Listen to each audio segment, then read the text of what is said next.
इस कार्यक्रम के पुण्यार्चक हैं श्री कंवर लाल जी, महावीर प्रसाद जी पाटनी, आर के ग्रुप, मदनगंज, किशनगढ़, राजस्थान।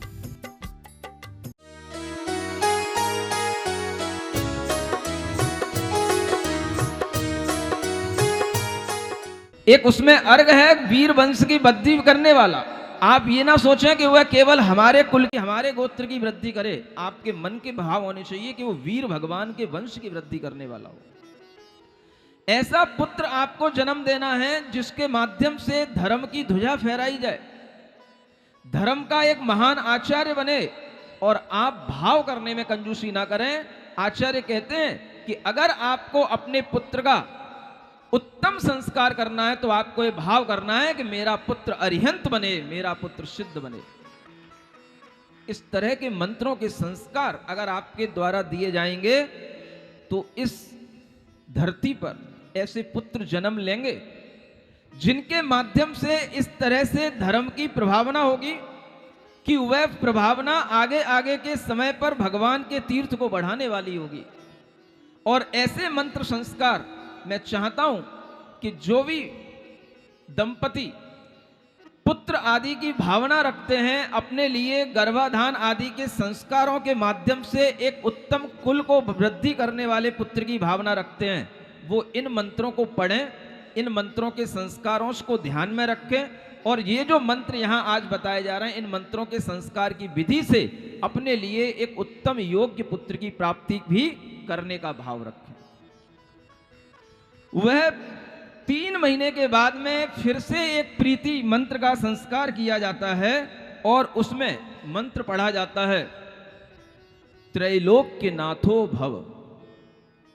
आपको 3 महीने के बाद फिर भगवान की पूजा करके आना है और मंदिर में भगवान की पूजा करने के बाद आपको चाहे अपने घर में या मंदिर में, क्योंकि 3 महीने तक मंदिर भी जाया जाता है, 5 महीने तक मंदिर भी जाया जाता है, उस पुत्र के ऊपर पूजा करने के बाद में जो शेष अक्षत बचते हैं उनका बड़ा महत्व बताया गया है शास्त्रों में। पूजा करने के बाद में जो अक्षत शेष बचते हैं, उन शेष अक्षतों को लेकर के उस मां के उदर पर आप इस तरह का मंत्र बोल करके उसको पुष्पांजलि क्षेपण करके उसको संस्कारित करें। और मंत्र बोलना है आपको, त्रैलोक्य नाथो भव, यानी 3 लोक का नाथ होवे। दूसरा मंत्र बोलना है, त्रैकाल्य ज्ञानी भव, त्रिकालवर्ती ज्ञानी बने, यानी केवल ज्ञानी होवे। तीसरा मंत्र बोलना है, त्रिरत्न स्वामी भव, अर्थात सम्यक दर्शन, सम्यक ज्ञान और सम्यक चारित्र रूपी 3 रत्नों का स्वामी होवे। ये इतनी सी क्रिया ये करनी है। कितने महीने बाद? 3 महीने बाद। इसको कहते हैं प्रीति क्रिया। फिर इसके बाद में जब 5वां महीना आए तब फिर एक क्रिया करनी है, उसका नाम दिया गया है सुप्रीति क्रिया। क्या बोलते हैं? मुंह से बोल तो लो। और उस समय पर भी उसी तरह से भगवान जिनेंद्र देव के मंदिर में जाकर के पूजन आराधना करके विधान आदि करके और जो शेष अक्षत बचे रहे उन्हीं अक्षतों को लेकर के फिर उसी बच्चे के लिए, उसी शिशु के लिए जो अभी गर्भ में है उसके लिए भावना करना है, संस्कार डालना है इन मंत्रों के साथ में। अवतार कल्याणी भव।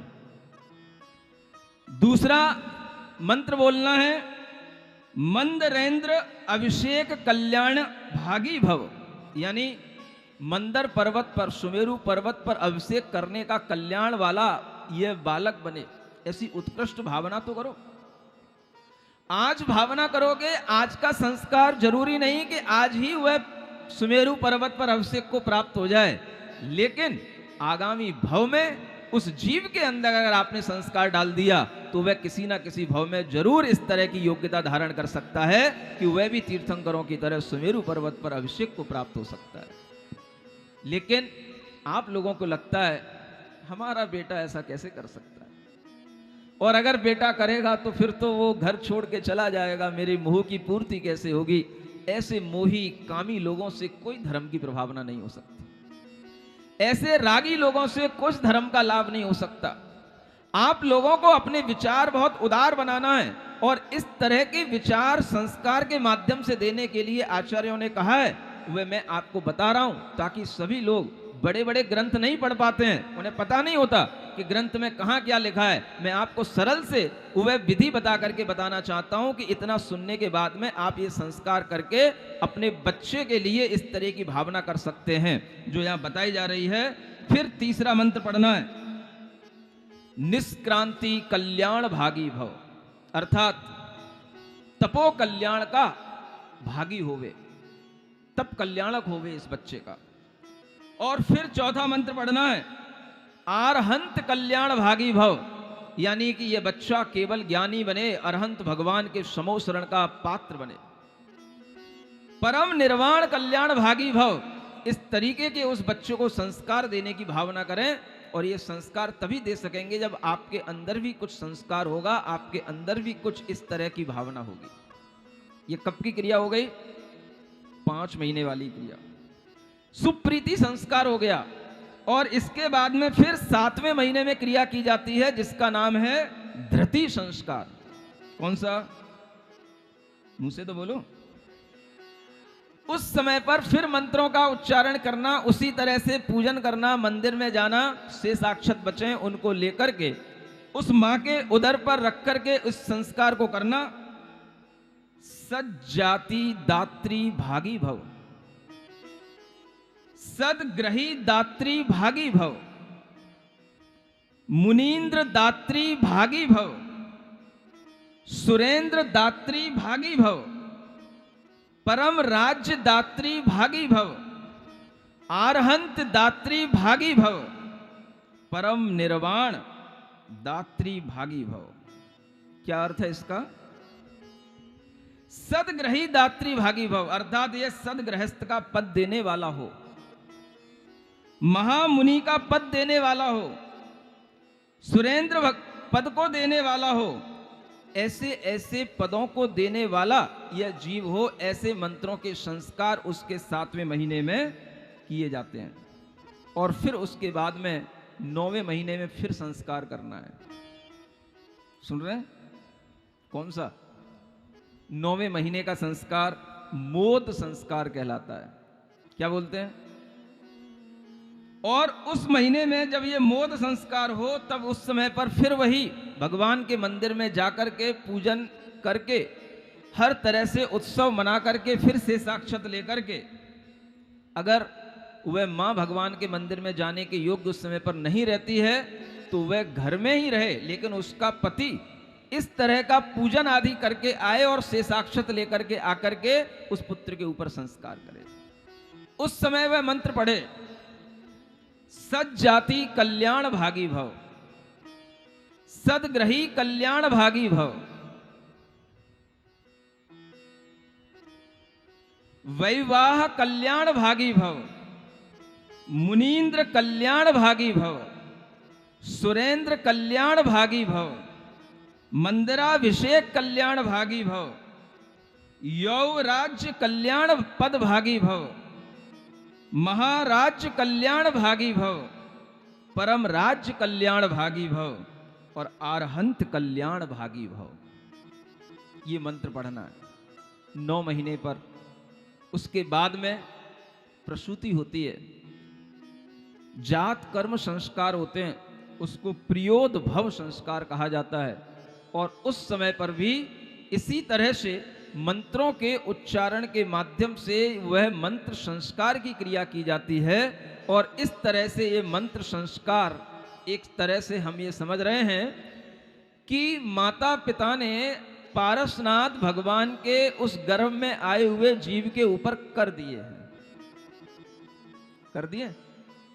और इस तरह के संस्कार के साथ में जब जीव आगे बढ़ता है तो देखते हैं कि अब जब 9 महीने पूरे हो जाते हैं, 9 महीने के बाद में जब प्रसूति का समय आता है तो उस समय का वातावरण कैसा होता है, यह वातावरण अब आप यहां देखेंगे।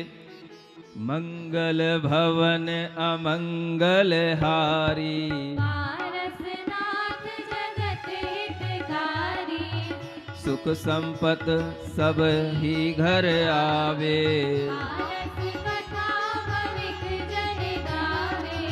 रागादिक जल सो भरो तन तालाब बहु भाय। पारस रवि दर सत सुखे अघसारस उड़ी जाय। गर्भ मास पूरण भय नभ निर्मल आकार। पौष मास एकादशी श्याम पक्ष शुभ वार। वामा देवी पूर्व दिशि जन्म्यो जिनवर भान। मुदित भयो त्रिभुवन कमल अशुभ तिमिर अवसान। अश्वसेन नृप उदयगिरि उगयो बाल जिनेश। तीन करण किरणावली लिए जगत परमेश। 9 महीने पूर्ण होते हैं। पौष मास की एकादशी श्याम पक्ष यानी कृष्ण पक्ष है, शुभ वार है। और वामा देवी के उर से 3 लोक के कमल को हर्षित करने वाला, वह दिवाकर सा चमकने वाला, पारसनाथ के रूप में जानने में आने वाला वह पारस शिशु का जन्म हो जाता है। ओम अरहम ओम अरहम ओम अरहम बोल। ओम अरहम ओम अरहम ओम अरहम ओम अरहम ओम अरहम।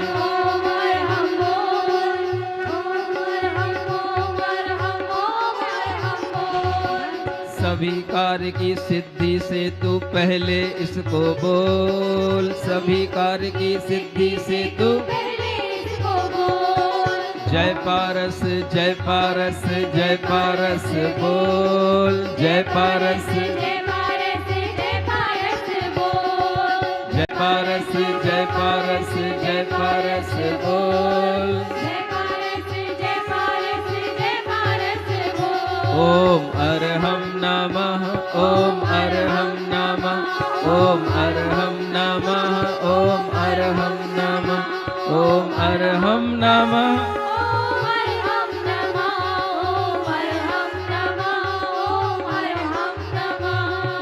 पारसनाथ भगवान की जय। पारसनाथ भगवान की जय।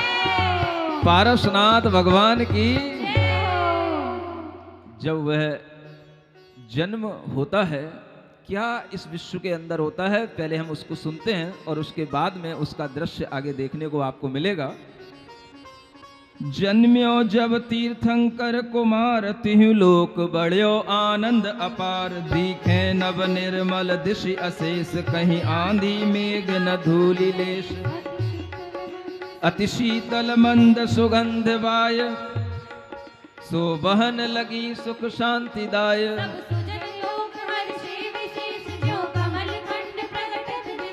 घंटा घन गरजे देवलोक ज्योतिष घर के हरिनाद ठोक।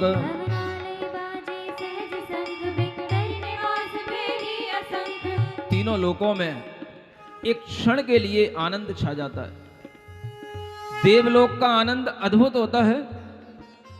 नरकों में भी, जहां किसी भी समय पर कोई भी शांति नहीं होती है, हर समय पर मार काट पड़ी रहती है, उन नारकियों को भी अगर अपनी सागरों पर्यंत आयु में अगर कभी सुख मिलता है एक क्षण के लिए, तो वह तब मिलता है जब किसी तीर्थंकर का अवतार होता है, जन्म होता है। उन नारकियों को भी सुख मिलता है। और जब इधर उन नारकियों को सुख मिला, तीनों लोकों में आनंद अपार बढ़ता चला गया। अपने आप सूचना पहुंच जाती है। पुण्य पुरुष की सूचना किसी मोबाइल से देनी नहीं पड़ती है। मोबाइल की रेंजें वहां पर खत्म हो जाती हैं जहां पर तीर्थंकर के पुण्य प्रारंभ होते हैं। अगर आज विश्व के अंदर आप यहां बैठे हो और लंदन में, न्यूयॉर्क में अगर आपको सूचना देना है तो आपको मोबाइल मिला करके सूचना देनी पड़ती है, वहां सूचना पहुंच जाती है। लेकिन इससे भी बड़ा विज्ञान यहां देखो, 3 लोक के अंदर जो बड़े बड़े देव होते हैं, स्वर्ग लोक में 1.5 राजू की ऊंचाई पर यहां से जो रहने वाले सौधर में ईशान इंद्र के देव होते हैं, ऊपर 6 राजुओं तक, नीचे भवनवासी और चारों ओर द्वीप समुद्रों में बिखरे हुए अनेक 1 राजुओं तक व्यंतर देव होते हैं। इन सबके जो भवन में आलय बने होते हैं, उन सबके यहां पर अपने आप सूचना पहुंचती है। आपकी मोबाइल जियो की रेंज से भी ज्यादा बढ़कर के जल्दी सूचना पहुंचती है, और इधर वो जन्म होता है, ऐसी सूचना पहुंचती है कि जो ज्योतिषी देव होते हैं, सूर्य चंद्रमा तारे असंख्या संख्या में होते हैं, उन सबके विमानों में अपने आप घंटे बजने लग जाते हैं, घंटों की आवाज होने लग जाती है। देवलोक स्वर्ग लोकों में जाकर के घंटे बजने लग जाते हैं, और जो ज्योतिषी देव होते हैं, उन ज्योतिषी देवों के महलों में सिंह का नाद होता है, जैसे सिंह दहाड़ता है ऐसे नाद होने लग जाते हैं। इधर नीचे भवनवासी जो देव होते हैं, उनके यहां पर शंखों की आवाज आने लग जाती है, शंख बजने लग जाते हैं।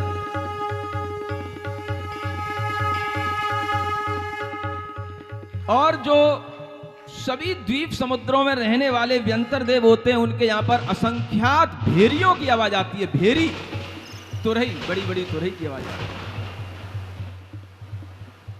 ऐसे बाजे बजकर के तीनों लोक के अंदर अपने आप सूचना पहुंच जाती है, और ये विज्ञान की ही हद है, जो अपने आप यहां किसी पुत्र का जन्म हो, अपने आप वहां सूचना पहुंच जाए, इंद्र का सिंहासन हिलने लग जाए, मुकुट हिलने लग जाए।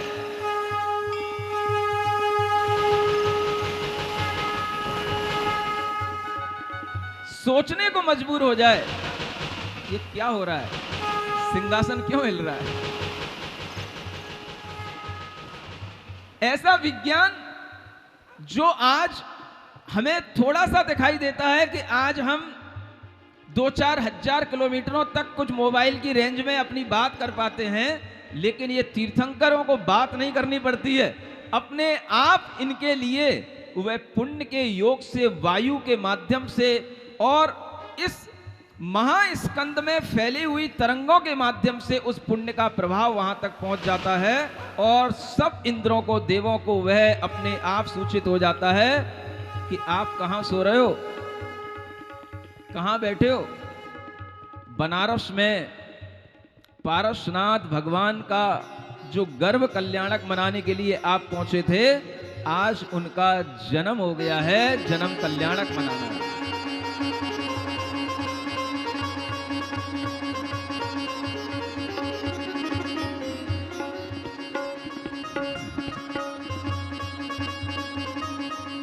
ये अनहद बाजे बजे जान, जिन राज जन्म अतिशय महान, बहुकल्प तरोवर पुप वृष्टि स्वयमेव करन लागे।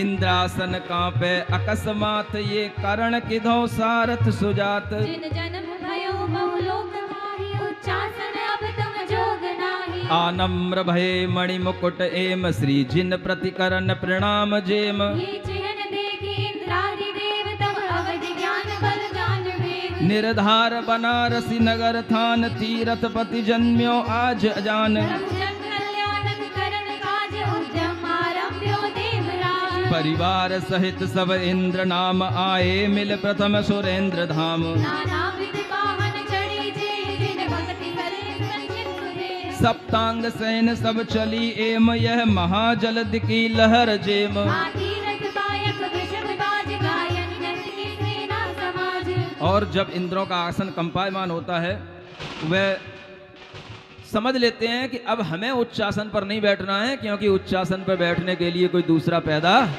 हो गया है, अपना आसन छोड़ो। और वह इंद्र आसन को छोड़ करके बैठ जाता है, सामने खड़ा होकर के सबसे पहले दूर से ही प्रणाम करता है, 7 कदम आगे चल करके, और फिर सभी इंद्र देवों को आदेश देता है, और सब इंद्र मिलकर के उस सौधर्म इंद्र के दरवाजे पर पहुंच जाते हैं, और जब परिवार के साथ में मिलकर के वह अनेक वाहनों पर चढ़ करके 7 प्रकार की सेना के साथ में वह इंद्र चलने की तैयारी करता है। कितने प्रकार की सेना? 7 प्रकार की।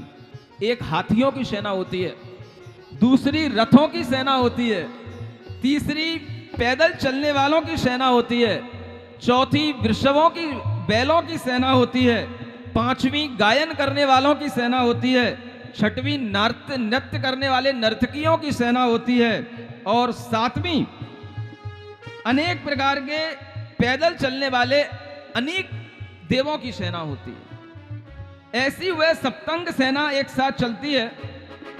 हाथी रथ पायक वृषभ वाज गायन नर्तक सेना समाज, एक एक सैन्य में 7 कच्छ तिहि ध्वाहि प्रथम उर्सी लक्ष्य। फिर दुगुन दुगुन साथ लो जाने, भांति साथ सेना महान सो कौन कौन जोड़ी बखुला ऊपर बहुत। तहा नाग दंत सुर आवियोग, सो करत विक्रिया निज नियोग। ता प्रति आज्ञा दीनी सुरेंद्र तिनकी नो ऐरावत गई। लख योजन मान मतंग ईस, अति उन्नत देह तंग शीश। शुभ सीत वरन बर हरन काय, लीला गति धार्य ललित पाए। और उस समय पर एक हस्ती प्रमाण सेना को साथ में लिए हुए अनेक प्रकार की विक्रियाओं को करने की शक्ति रखने वाले जो देव होते हैं, ऐसे आवियोग्य जाति के देव होते हैं जिन्हें वाहन बनना ही जिनकी नियति होती है।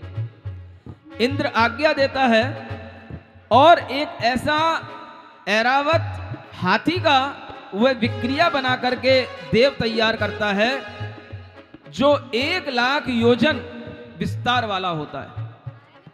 जितना बड़ा ये जम्बू द्वीप है उतना ही बड़ा पूरे जम्बू द्वीप में फैला हुआ एक हाथी होता है,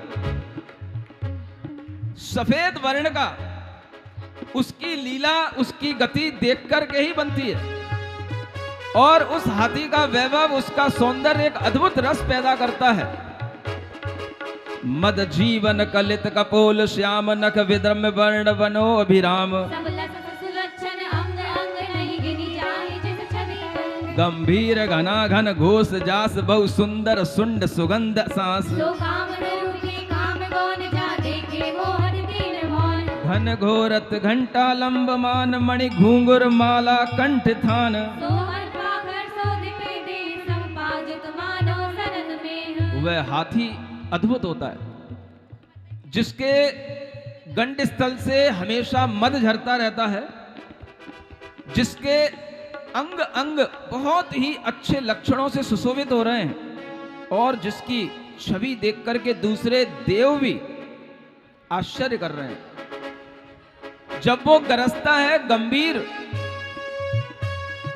घना घन के तरह वाणी होती है, उसकी सूंड बहुत सुंदर है, और उसकी सूंड से जो श्वास निकलती है वो भी बहुत ही सुगंधित श्वास को बिखेर रहा है।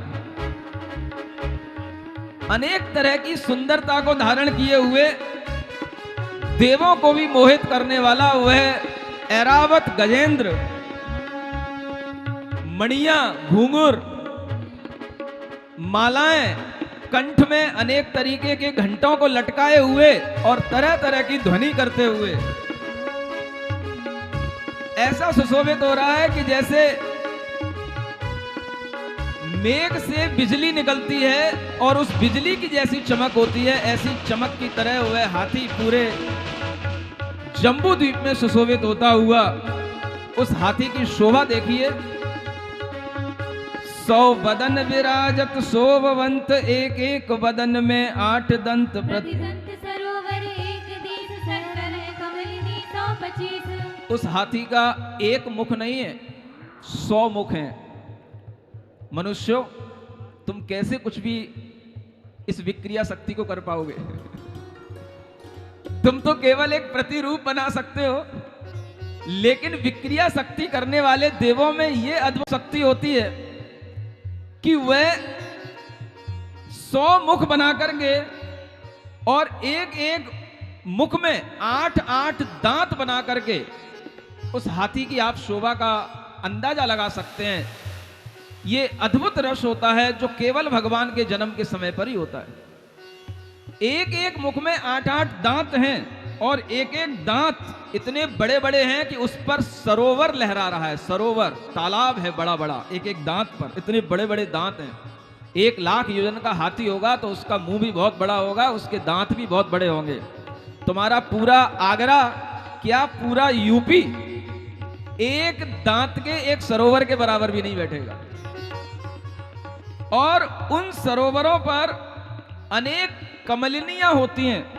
125 कमलिनियों का समूह है और उन कमलिनियों के समूह के बीच में एक कमल होता है।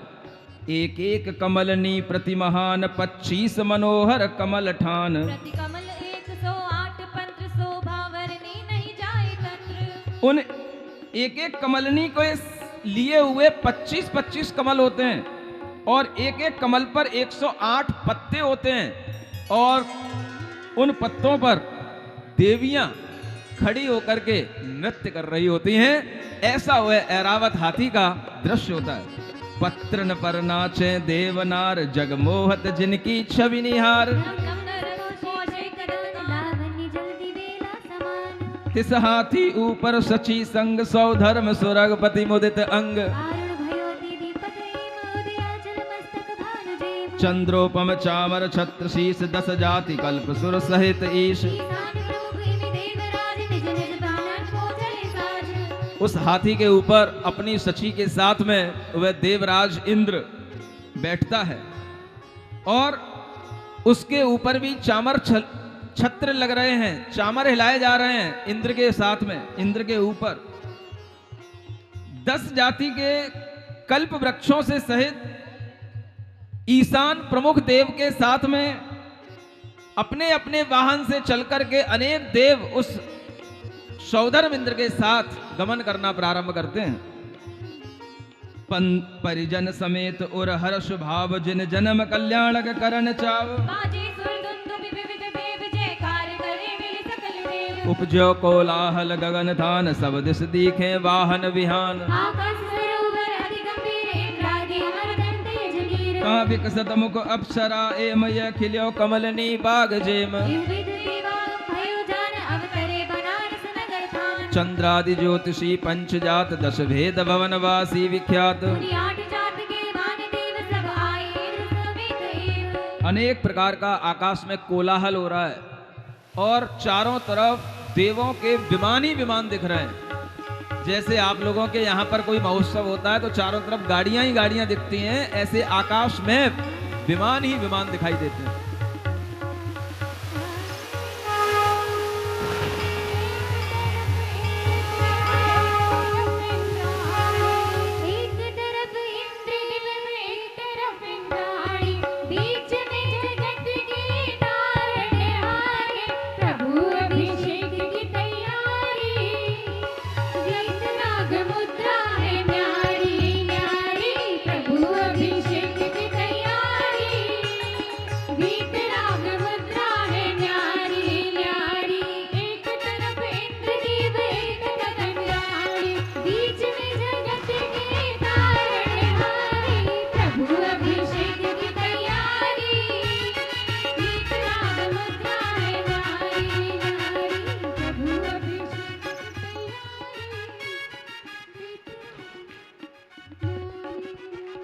निज निज वाहन चढ़ सपरिवार जिन जन्म महोत्सव ही धार। तब पुर प्रदक्षिणा सुरन दीन अति हर्षित और जयकार कीन।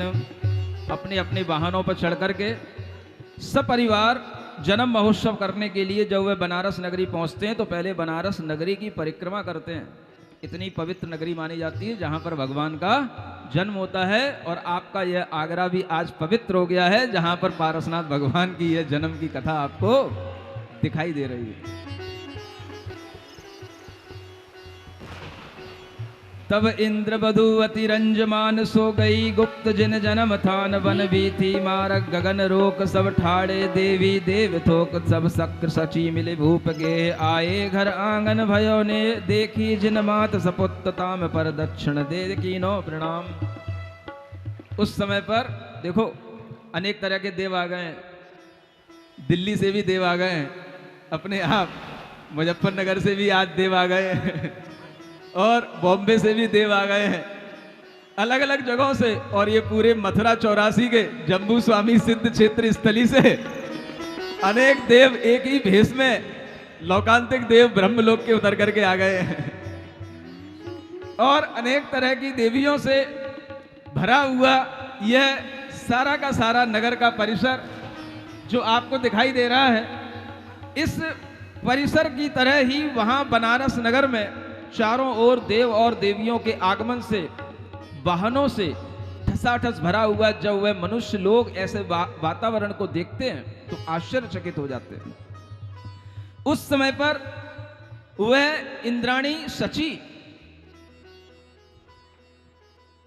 उन माता पिता के पास पहुंचने के लिए प्रयास करती है और सबसे पहले वह राजमहल में प्रवेश करती है। सची इंद्राणी जिन माता के पास पहुंच करके पहले माता की प्रदक्षिणा देकर के प्रणाम करती है। सुत राग रंग रंगी सुख सेज सांझ, ज्यों बालक भानु समेत सांझ, कर जोरी जुगल सिर नाय नाय, थुत कीनो बहु जाने न माय। बार बार प्रणाम करके, बार बार नमस्कार करके वह माँ को आह्लादित करती है। और वह इंद्र की शची जब इस तरह से बार बार माँ को प्रणाम करती है तो उसके मन में आता है कि यह जो बालक जन्म लिया है इसको मैं अपने हाथों में ले लूं, मैं इसको खिलाऊं, मैं इसको अपनी बाहों में लेकर के सबसे पहले इस बालक का स्पर्श करूं, ऐसा उसके मन में भाव आता है। और जब वो देखती है कि माँ तो थोड़ी देर के लिए ही ये बालक देगी लेकिन मुझे तो बहुत देर के लिए बालक चाहिए, तो वह एक अपनी विक्रिया से, अपनी माया से कुछ करती है। सुख नींद रची तब सची तास, माया मैं राख्यो पुत्र पास, कर कमलन बालक रतन लीन, जिन कोट भानु छवि छीन कीन। सुख उपजय जो प्रभु परस देह, कवि वाणी गोचर नाही तेह, प्रभु को मुख वारिज देख देख, हर्षय सुर रानी उर विशेख। उस समय पर स्त्री भी स्त्रियों से छल करती है, ये बात निश्चित है। और स्त्री को स्त्री से जलन भी होती है, ये बात भी निश्चित है। चाहे वो स्त्री देवी बन जाए, कुछ भी बन जाए, उसके स्वभाव नहीं जा सकते।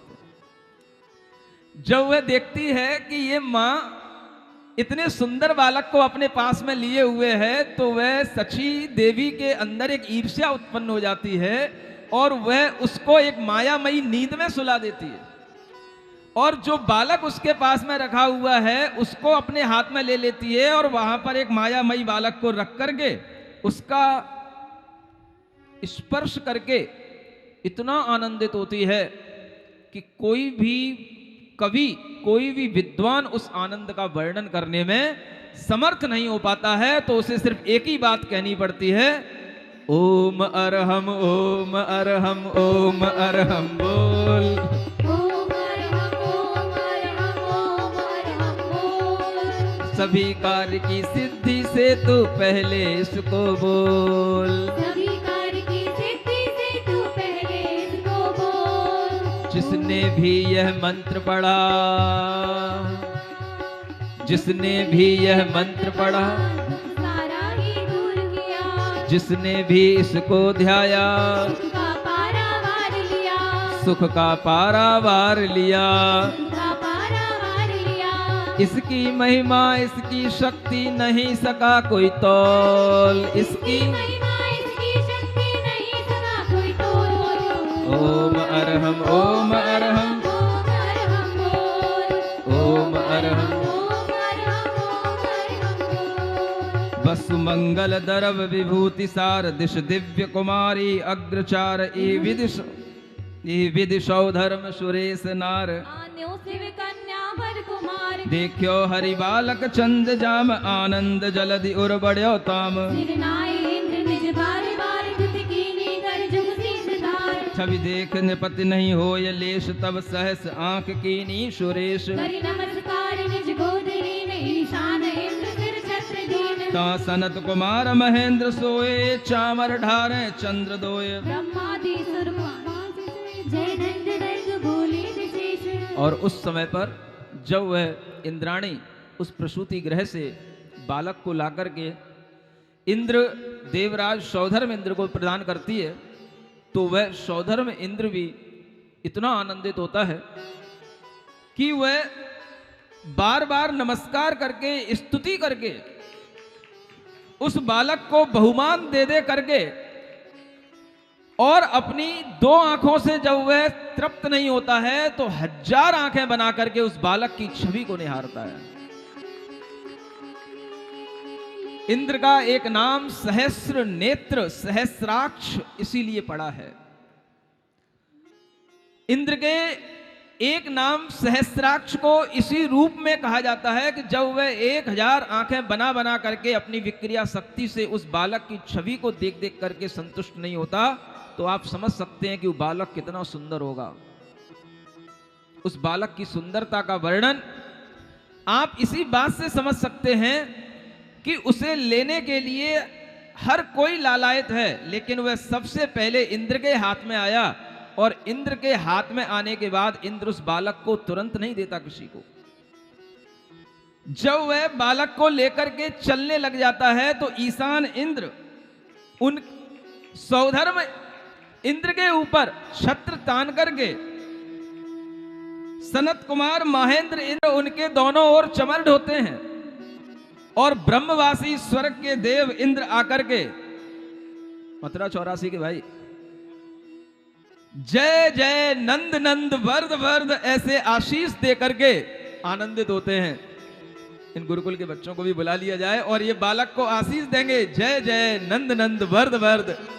और वह ब्रह्म कुमार देव के वासी ऐसे सभी देव आकर के जब मिल जाते हैं, नाचे सुर रमणी रूप खान, गंधर्व करें जिन सुजस गान। सुर बाजे बाजे बहु प्रकार कर धरे हिरणी दीन साध। के सुर श्री जिन सुभग मेष, देखें भरि लोचन निर्निमेष। के ओ भाषे सुर समाज, हम देव जन्म फल रहियो आज। के श्रद्धायुत भये देव, मिथ्यात महाविश्व बन्यो एव। इस भांति चरण देव संग, सब चले ज्योतिषी पटल लंग। अरिहंतों की प्रतिमाओं का ध्यान धरो भाई, कोई भी ना करे जिसे वो काम करो भाई। अरिहंतों की प्रतिमाओं का ध्यान करो भाई, कोई भी ना करे जिसे वो। काम करो भाई। भोगों की चाहत में राहत किसको यहाँ मिली, बगिया में वह कली कौन सी रहती सदा खिली। भोगों की चाहत में राहत किसको यहाँ मिली, बगिया में वह कली कौन सी। रहती सदा खिली। मानव जिसमें धसता जाता, मानव जिसमें धसता जाता जीवन वह, कोई भी ना करे जिसे वो। काम करो भाई। अरिहंतों की प्रतिमाओं का ध्यान धरो भाई, कोई भी ना करे जिसे वो काम करो भाई। ओम अरहम अरहम ओम अरहम बोल। ओम अरहम नमः।